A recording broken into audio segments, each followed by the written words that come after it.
अदालत का आयोजन किया जा रहा है। ये आयोजन 10 मई 2025 में निर्धारित किया गया है। इस वर्ष का ये द्वितीय नेशनल लोक अदालत है और यह लोक अदालत नालसा के निर्देशानुसार झालसा के तत्वाधान में हर 3 महीने पर राष्ट्रीय लोक अदालत का आयोजन किया जाता है, जिसमें इसमें कई तरह के बेंच का गठन किया जाता है और उस बेंच के तहत यहाँ पर जितने लंबित मामले हैं न्यायालय में, चाहे वो जुडिशियल कोर्ट में हो या एग्जीक्यूटिव कोर्ट में हो, उन सभी मामलों का सिविल वाद निष्पादित किए जाएंगे और क्रिमिनल केसेस जो सुलह किए जाने योग्य हैं वो सारे मामले निष्पादित किए जाएंगे। क्रिमिनल कोर्ट्स में बहुत सारे मामले अन्य स्पेशल एक्ट के तहत भी निष्पादित किए जाएंगे, जैसे एक्साइज एक्ट के केस, माइनिंग एक्ट के केस, फॉरेस्ट एक्ट के केस, इलेक्ट्रिसिटी के केसेस। ये सभी कंपाउंडेबल इन नेचर है जिसमें सुलह किया जा सकता है। तो वो सारे मामले जो है ये लोक अदालत के माध्यम से निष्पादित किए जाएंगे। इसके अलावा हमारा मोटर यान दुर्घटना से संबंधित वाद, श्रम नियोजन से संबंधित वाद, ये ऐसे कई तरह के मामले हैं जो कंपनसेशन के रूप में हम लिटिगेंट को उसमें लाभ दे सकें।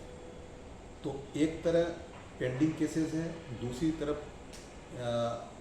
वैसे मामले निष्पादित किए जाएंगे जो प्री लिटिगेशन के हैं। प्री लिटिगेशन का मामला जो न्यायालय में अभी पहुंचा नहीं है लेकिन लिटिगेशन होने की संभावना रहती है, तो वैसे दो पक्षों को बुला के हम लोग आपस में प्री लिटिगेशन करते हैं, कॉन्सिलिएट करते हैं।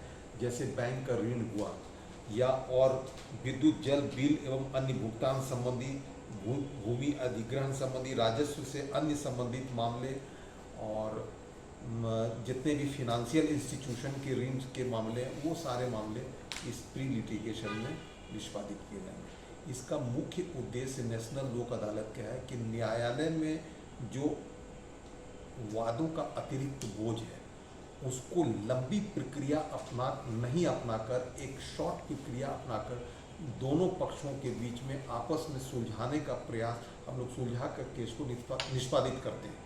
इसमें फ़ायदा क्या होता है कि एक तो लंबी प्रक्रिया से गुजरना बंद हो जाता है, दूसरा लिटिगेंट को पैसे का बचत होता है, तीसरा सबसे बड़ा बात है समय का बचत और त्वरित निष्पादन होता है। ये 4-5 चीज़ों एक दिन में लिटिगेंट्स को, जो हमारे मामले के जो वाद के पक्षकार हैं, उनको फ़ायदा होता है।